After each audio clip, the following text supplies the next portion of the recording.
Salam Bapak Ibu, Saudara dan Saudari, sahabat-sahabat garam dunia yang terkasih. Injil Matius bab 11 ayat 11 sampai dengan 15 menulis demikian untuk kita. Aku berkata kepadamu, sesungguhnya di antara mereka yang dilahirkan oleh perempuan tidak pernah tampil seorang yang lebih besar daripada Yohanes Pembaptis.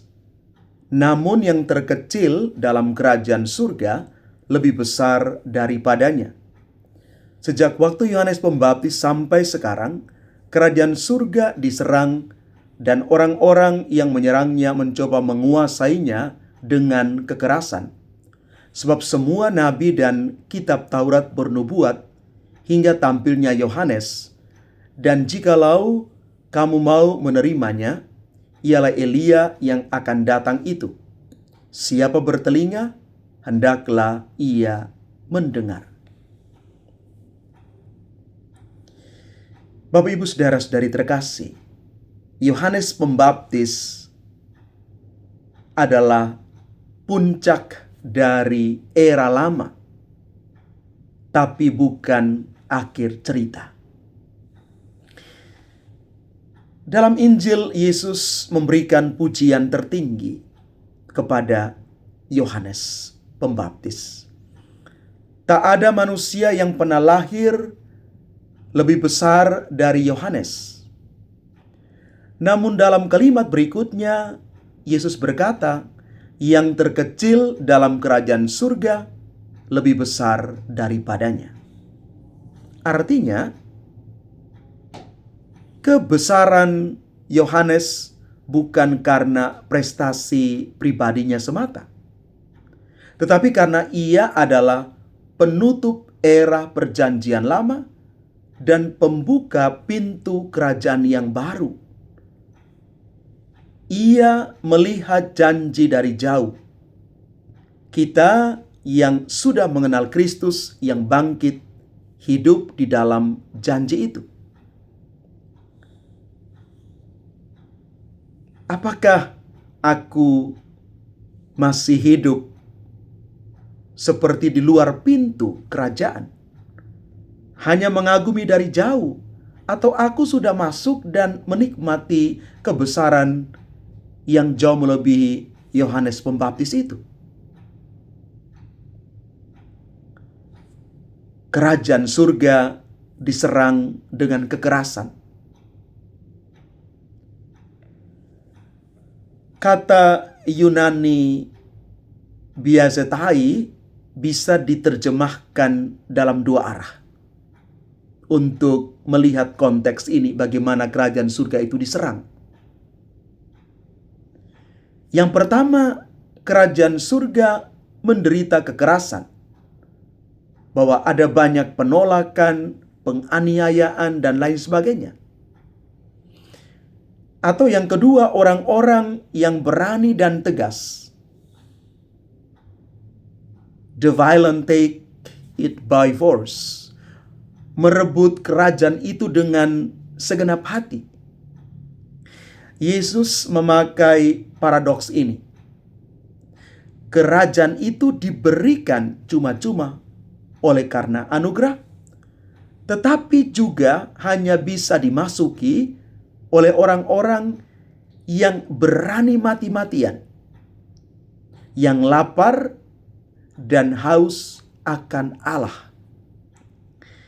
Kita bandingkan dengan Injil Matius bab 5 ayat 6. Yohanes sendiri itu adalah contohnya. Bagaimana dia tidak kompromi. Dia mempertaruhkan segalanya demi kebenaran kerajaan Allah itu. Mari kita bertanya diri, apakah imanku masih di dalam posisi nyaman-nyaman saja? Atau ada kerinduan yang sungguh untuk semakin dekat kepada Kristus, memperjuangkan kerajaan Allah itu? Bapak Ibu Saudara-saudari terkasih, bagi orang Yahudi, Elia harus datang dulu sebelum Mesias. Kita bisa membaca itu dalam kitab Maleaki bab 4 ayat 5. Yesus berkata, Yohanes itulah Elia yang kamu nanti-nantikan. Tetapi Yohanes itu tidak datang dengan jubah mewah atau mujizat spektakuler seperti Elia zaman dulu. Tetapi ia datang dalam roh dan kuasa Elia. Dia berani menegur raja, hidupnya sederhana, dan Yohanes mewartakan pertobatan. Bapak Ibu Saudara-saudari terkasih, kerajaan Allah sering datang dengan cara yang tidak kita duga. Tuhan tidak selalu memenuhi ekspektasi kita, tapi Ia selalu memenuhi janjinya. Apakah aku masih menunggu Elia yang sesuai dengan gambaranku? Ketika aku mengharapkan tanda-tanda hebat, berkat-berkat yang besar, situasi yang ideal, sebelum aku benar-benar percaya dan taat. Maka di bagian akhir dari Injil hari ini dikatakan, siapa bertelinga, hendaklah ia mendengar. Penutup dari pernyataan Yesus ini kelihatan cukup tegas. Yesus tidak memaksa, Ia hanya mengundang.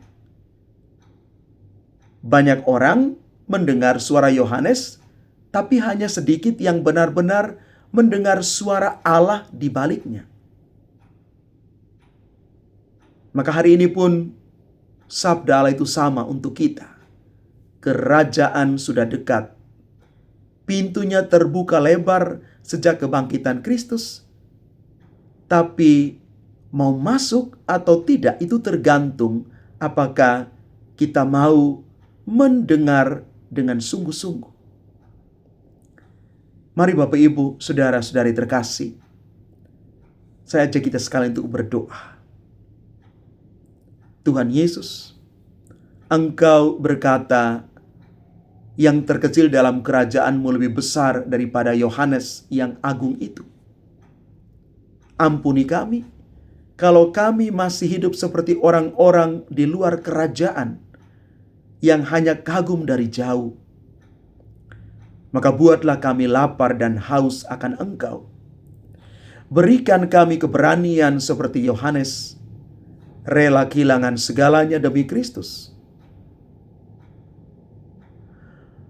Bukakan telinga rohani kami, supaya kami tidak hanya mendengar, tetapi benar-benar masuk dan hidup di dalam kerajaan-Mu yang penuh damai, sukacita, dan penuh dengan kasih itu.